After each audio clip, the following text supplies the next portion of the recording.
English Bible Exodus chapter 13:15. The Lord said to Moses, "Consecrate to me every firstborn male. The first offspring of every womb among the Israelites belongs to me, whether man or animal." Then Moses said to the people, "Commemorate this day, the day you came out of Egypt, out of the land of slavery. Because the Lord brought you out of it with a mighty hand. Eat nothing containing yeast. Today, in the month of Abib, you are leaving. When the Lord brings you into the land of the Canaanites, Hittites, Amorites, Hivites and Jebusites, the land he swore to your forefathers to give you, a land flowing with milk and honey, you are to observe this ceremony in this month. For 7 days eat bread made without yeast, and on the 7th day hold a festival to the Lord. Eat unleavened bread during those 7 days, nothing with yeast in it is to be seen among you, nor shall any yeast be seen anywhere within your borders. On that day tell your son, I do this because of what the Lord did for me when I came out of Egypt. This observance will be for you like a sign on your hand and a reminder on your forehead that the law of the Lord is to be on your lips. For the Lord brought you out of Egypt with his mighty hand. You must keep this ordinance at the appointed time year after year. After the Lord brings you into the land of the Canaanites and gives it to you, as he promised on oath to you and your forefathers, you are to give over to the Lord the first offspring of every womb. All the firstborn males of your livestock belong to the Lord. Redeem with a lamb every firstborn donkey, but if you do not redeem it, break its neck. Redeem every firstborn among your sons. In days to come, when your son asks you, what does this mean? Say to him, with a mighty hand the Lord brought us out of Egypt, out of the land of slavery. When Pharaoh stubbornly refused to let us go, the Lord killed every firstborn in Egypt, both man and animal. This is why I sacrifice to the Lord the first male offspring of every womb and redeem each of my firstborn sons. And it will be like a sign on your hand and a symbol on your forehead that the Lord brought us out of Egypt with his mighty hand." When Pharaoh let the people go, God did not lead them on the road through the Philistine country, though that was shorter. For God said, if they face war, they might change their minds and return to Egypt. So God led the people around by the desert road toward the Red Sea. The Israelites went up out of Egypt armed for battle. Moses took the bones of Joseph with him because Joseph had made the sons of Israel swear an oath. He had said, God will surely come to your aid, and then you must carry my bones up with you from this place. After leaving Succoth they camped at Etham on the edge of the desert. By day the Lord went ahead of them in a pillar of cloud to guide them on their way, and by night in a pillar of fire to give them light, so that they could travel by day or night. Neither the pillar of cloud by day nor the pillar of fire by night left its place in front of the people. Exodus chapter 14. Then the Lord said to Moses, "Tell the Israelites to turn back and encamp near Pi-hahiroth, between Migdol and the sea. They are to encamp by the sea, directly opposite Baal-zephon. Pharaoh will think, the Israelites are wandering around the land in confusion, hemmed in by the desert. And I will harden Pharaoh's heart, and he will pursue them. But I will gain glory for myself through Pharaoh and all his army, and the Egyptians will know that I am the Lord." So the Israelites did this. When the king of Egypt was told that the people had fled, Pharaoh and his officials changed their minds about them and said, "What have we done? We have let the Israelites go and have lost their services." So he had his chariot made ready and took his army with him. He took 600 of the best chariots, along with all the other chariots of Egypt, with officers over all of them. The Lord hardened the heart of Pharaoh king of Egypt, so that he pursued the Israelites, who were marching out boldly. The Egyptians, all Pharaoh's horses and chariots, horsemen and troops, pursued the Israelites and overtook them as they camped by the sea near Pi-hahiroth, opposite Baal-zephon. As Pharaoh approached, the Israelites looked up, and there were the Egyptians, marching after them. They were terrified and cried out to the Lord. They said to Moses, "Was it because there were no graves in Egypt that you brought us to the desert to die? What have you done to us by bringing us out of Egypt? Didn't we say to you in Egypt, 'Leave us alone. Let us serve the Egyptians'? It would have been better for us to serve the Egyptians than to die in the desert." Moses answered the people, "Do not be afraid. Stand firm and you will see the deliverance the Lord will bring you today.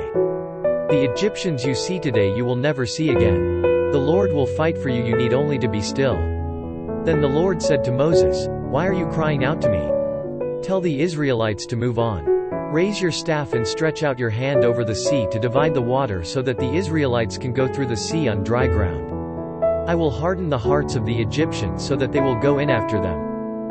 And I will gain glory through Pharaoh and all his army, through his chariots and his horsemen. The Egyptians will know that I am the Lord when I gain glory through Pharaoh, his chariots and his horsemen.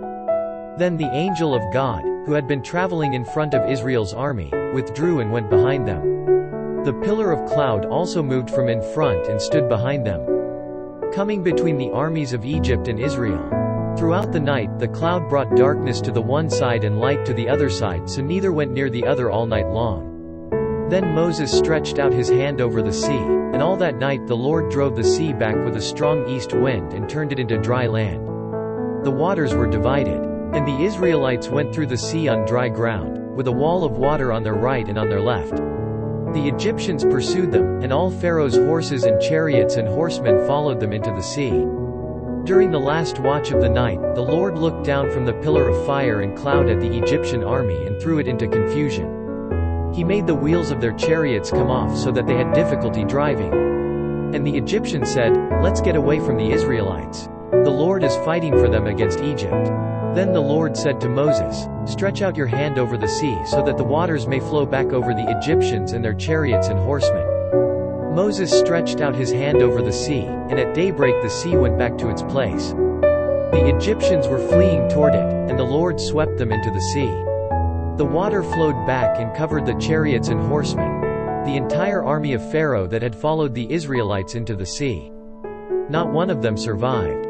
But the Israelites went through the sea on dry ground, with a wall of water on their right and on their left. That day the Lord saved Israel from the hands of the Egyptians, and Israel saw the Egyptians lying dead on the shore. And when the Israelites saw the great power the Lord displayed against the Egyptians, the people feared the Lord and put their trust in him and in Moses his servant. Exodus chapter 15. Then Moses and the Israelites sang this song to the Lord. I will sing to the Lord, for he is highly exalted. The horse and its rider he has hurled into the sea. The Lord is my strength and my song, he has become my salvation. He is my God, and I will praise him, my father's God, and I will exalt him. The Lord is a warrior, the Lord is his name. Pharaoh's chariots and his army he has hurled into the sea. The best of Pharaoh's officers are drowned in the Red Sea. The deep waters have covered them, they sank to the depths like a stone. Your right hand, O Lord, was majestic in power. Your right hand, O Lord, shattered the enemy. In the greatness of your majesty you threw down those who opposed you. You unleashed your burning anger, it consumed them like stubble. By the blast of your nostrils the waters piled up. The surging waters stood firm like a wall, the deep waters congealed in the heart of the sea. The enemy boasted, I will pursue, I will overtake them. I will divide the spoils, I will gorge myself on them. I will draw my sword and my hand will destroy them. But you blew with your breath, and the sea covered them. They sank like lead in the mighty waters. Who among the gods is like you, O Lord? Who is like you, majestic in holiness, awesome in glory, working wonders? You stretched out your right hand and the earth swallowed them. In your unfailing love you will lead the people you have redeemed. In your strength you will guide them to your holy dwelling. The nations will hear and tremble, anguish will grip the people of Philistia.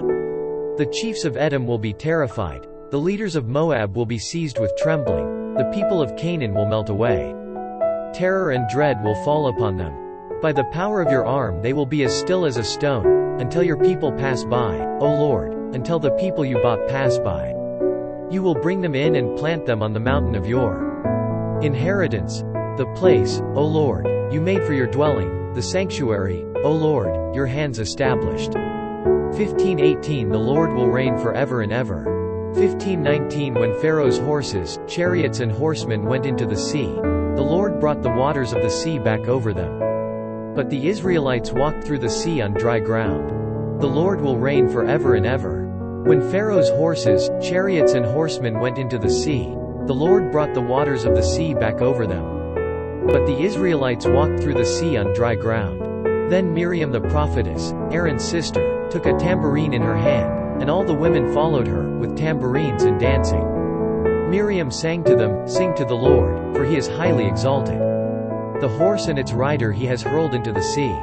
Then Moses led Israel from the Red Sea and they went into the desert of Shur. For 3 days they traveled in the desert without finding water. When they came to Marah, they could not drink its water because it was bitter. That is why the place is called Marah. So the people grumbled against Moses, saying, "What are we to drink?"